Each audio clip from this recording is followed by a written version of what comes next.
हाँ तो बच्चों, आज आपको केंद्र और राज्य के बीच में जो संबंध है उसके बारे में बताते हैं।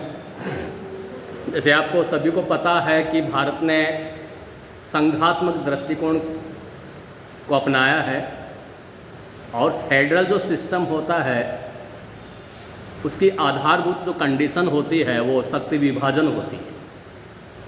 शक्ति का विभाजन केंद्र और राज्य के बीच में होता है। तो यहाँ जो भारत का संविधान है, भारत के संविधान में केंद्र एवं राज्यों के बीच में 3 प्रकार से शक्तियों का विभाजन किया गया है। एक 3 प्रकार से शक्तियों का विभाजन किया गया है, उसमें 3 लिस्ट हैं। पहले केंद्रीय सूची है, उसके बाद में राज्य सूची है, उसके बाद में समवर्ती सूची है। तो इन 3 हिसाब से क्या है कि शक्तियों का विभाजन किया गया है। आज हम आपको बताएंगे केंद्र और राज्य के बीच में जो विधायी संबंध है वह किस प्रकार से। तो यहाँ जैसे मैंने लिखा है केंद्रीय सूची, राज्य सूची, समवर्ती सूची। तो राज्य सूची जो संघीय सूची है इसमें 97 विषय रखे गए हैं। इसमें केंद्रीय सूची में ऐसे विषय रखे गए हैं जो अखिल भारतीय महत्व के होते हैं और उनके संदर्भ में एक ही नीति अथवा नियम की आवश्यकता होती है। इस सूची में जिन इन विषयों के संदर्भ में विधि निर्माण करने का जो अधिकार है वो केवल और केवल हमारे केंद्रीय संसद को ही प्राप्त है।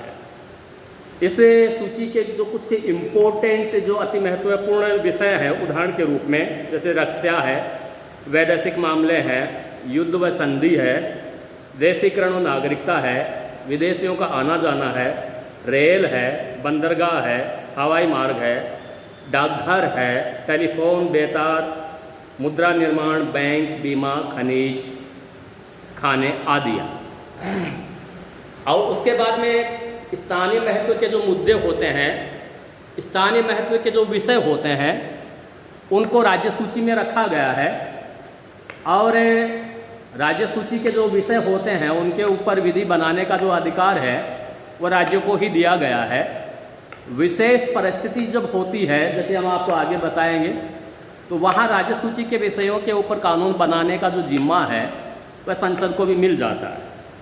तो यहाँ इस सूची में 66 विषय रखे गए हैं और जिनमें प्रमुख हैं जैसे पुलिस है, न्याय है, जेल है, स्थानीय प्रशासन है, सार्वजनिक स्वास्थ्य है, कृषि है, सिंचाई और सड़कें आदि।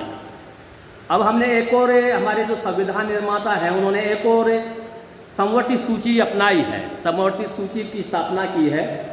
तो समवर्ती सूची हमने ऑस्ट्रेलिया के संविधान से ग्रहण किया है, बोरो किया है। तो समवर्ती सूची में सामान्यतः ऐसे विषय रखे जाते हैं जो इक्वल रूप से केंद्र और राज्य के लिए इम्पोर्टेंट होते हैं। इन विषयों के ऊपर विधि का निर्माण राज्य सरकार भी कर सकती है, केंद्र सरकार भी कर सकती है। मगर अगर मान लीजिए कि इस सूची के ऊपर केंद्र सरकार का, इस सूची के विषयों के ऊपर केंद्र सरकार का कानून और राज्य सरकार का कानून अगर आपस में टकराता है तो अनुच्छेद 254 के तहत वहाँ केंद्र सरकार का ही कानून क्या है कि मान्य होगा। इनमें 47 सब्जेक्ट हैं जिसमें मुख्य हैं फौजदारी, विधि तथा प्रक्रिया, निवारक निरोध, विवाह और विवाह विच्छेद, दत्तक और उत्तराधिकार, कारखाने, श्रमिक संघ, औद्योगिक विवाद, सामाजिक सुरक्षा और बीमा, पुनर्वास और पुरातत्व, शिक्षा और वन आदि। अब यहाँ अवशेष जो शक्तियाँ हैं, जो बची हुई शक्तियाँ हैं, वह अमेरिका, स्विट्जरलैंड और ऑस्ट्रेलिया आदि के जो ये जो देश हैं उनमें अवशिष्ट शक्तियाँ राज्यों को प्रदान कर दी जाती हैं। मगर भारत ने कनाडा के संविधान का अनुसरण करते हुए जो अवशिष्ट जो शक्तियां हैं वह केंद्र को सौंपी गई। अब यहाँ भी जैसे मैं 2 मिनट पहले बता रहा था कि कुछ विशेष परिस्थिति होने पर कुछ विशेष परिस्थितियाँ उत्पन्न होती हैं, तो वहाँ राज्य सूची के जो विषय हैं वह राज्य सूची के जो विषय हैं उनके ऊपर केंद्र सरकार कानून बना सकती है। जैसे मैंने यहाँ ये अनुच्छेद लिखे हैं, अनुच्छेद 249, अनुच्छेद 250, अनुच्छेद 252, अनुच्छेद 253, अनुच्छेद 356। तो अनुच्छेद 249 का मतलब है कि जैसे राज्यसभा को यह अधिकार प्राप्त है कि वह किसी भी राज्य सूची के विषय को राष्ट्रीय महत्व का घोषित कर सकती है, और राज्यसभा इस संदर्भ में बहुमत से पारित कर दे, उस के ऊपर कानून बनाने का जो जिम्मा है वो केंद्र संसद का हो जाता है। मगर इसकी समयावधि क्या है, 1 साल ही रहेगी। 1 साल के बाद में राज्यसभा चाहे तो दोबारा उसको अखिल भारतीय स्तर महत्व का घोषित कर सकती है। और उसके बाद में अनुच्छेद 250 है, तो अनुच्छेद 250 में जब संकटकालीन स्थिति, संकट काल की घोषणा हो जाती है, तो उस संदर्भ में राज्य की समस्त विधायन शक्ति पर भारतीय संसद का अधिकार हो जाता है। इस घोषणा की समाप्ति के 6 माह बाद तक संसद द्वारा निर्मित कानून पूर्ववत चलते रहेंगे। अब यहाँ अनुच्छेद 252 है।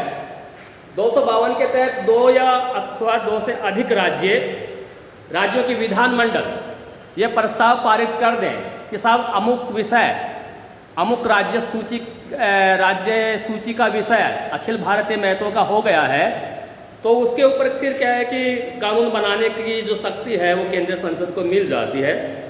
और उसके बाद में अनुच्छेद 253 है। तो 253 में ये लिखा गया है कि जैसे भारत सरकार कई राज्यों के साथ, दूसरे देशों के साथ संधि करती है, और इस संधि को लागू करने के लिए अगर राज्य सूची का विषय आड़े आ रहा है, तो वहाँ फिर वो राज्य सूची के विषय के ऊपर केंद्रीय संसद को कानून बनाने की शक्ति मिल जाती है। अब यहाँ अनुच्छेद 356 है। संवैधानिक तंत्र अगर किसी राज्य में विफल हो जाता है, अनुच्छेद 356 के तहत सरकार को हटा दिया जाता है, बर्खास्त कर दिया जाता है, तो उस संदर्भ में उस राज्य के लिए जो भी कानून बनाने का जो जिम्मा होगा वह अखिल भारतीय संसद को प्राप्त हो जाता है। अब यहाँ कुछ विधेयकों को प्रस्तावित करने और कुछ की अंतिम स्वीकृति के लिए केंद्र का अनुमोदन आवश्यक होता है। जैसे अनुच्छेद 304 है, ये कहता है कि इसमें कुछ ऐसे विधेयक होते हैं जिनके राज्य विधानमंडल में प्रस्तावित किए जाने के पूर्व राष्ट्रपति की पूर्व स्वीकृति की आवश्यकता होती है। उदाहरण के लिए वे विधेयक जिनके द्वारा सार्वजनिक हित की दृष्टि से उस राज्य के अंदर या उसके बाहर व्यापार, वाणिज्य या मेलजोल पर कोई प्रतिबंध लगाए जाने हो। अनुच्छेद 31 के अनुसार राज्य सूची के ही कुछ विषयों पर राज्यों की व्यवस्थापिकाओं द्वारा पारित विधेयक उस दशा में अमान्य होंगे यदि उन्हें राष्ट्रपति के विचारार्थ न रोके रखा हो और उन पर राष्ट्रपति की स्वीकृति न प्राप्त कर ली गई हो। उदाहरण के लिए किसी राज्य द्वारा संपत्ति के अधिग्रहण के लिए बनाए गए कानून हो या समवर्ती के विषयों के बारे में ऐसे कानून हो जो संसद के उससे पहले बनाए गए कानून के प्रतिकूल हों, या उन पर जिनके द्वारा ऐसी वस्तुओं की खरीद और बिक्री पर लगाया जाने वाला हो जिन्हें संसद ने समाज के जीवन के लिए आवश्यक घोषित कर दिया है, राष्ट्रपति की स्वीकृति आवश्यक होती है। अब यहाँ राज्यों का यह आरोप है कि केंद्रीय जो संसद है वो राज्य सूची के विषयों के ऊपर कानून बना रही है और वह शक्ति विभाजन के इस सिद्धांत का उल्लंघन कर रही है। जैसे राज्य कहते हैं कि उनके द्वारा ये बार बार शिकायत की जाती है, केंद्र उद्योग, व्यापार एवं वाणिज्य जैसे विषयों पर कानून बनाने लगा है, जबकि ये विषय राज्य सूची में उल्लेखित हैं। सन 1951 में संसद ने उद्योग विकास एवं नियंत्रण अधिनियम पारित किया, जिसमें उन उद्योगों का उल्लेख किया गया जिन पर जनहित में केंद्र द्वारा नियंत्रण करना आवश्यक था। धीरे धीरे अनेक उद्योगों को इस अधिनियम के अंतर्गत ले लिया गया। इस प्रकार राज्य सूची में वर्णित 24, 26 तथा 27 क्रम वाले विषयों पर केंद्र सरकार का अधिकार स्थापित हो गया। यही नहीं, रेजर पत्ती, कागज, गोंद, जूते, माचिस, साबुन आदि से संबंधित उद्योगों पर भी केंद्र सरकार का नियंत्रण स्थापित हो गया। राज्य के नेताओं का कहना है कि इस प्रकार के अत्यधिक केंद्रीयकरण से राज्यों का आर्थिक विकास अवरुद्ध हो गया। धन्यवाद।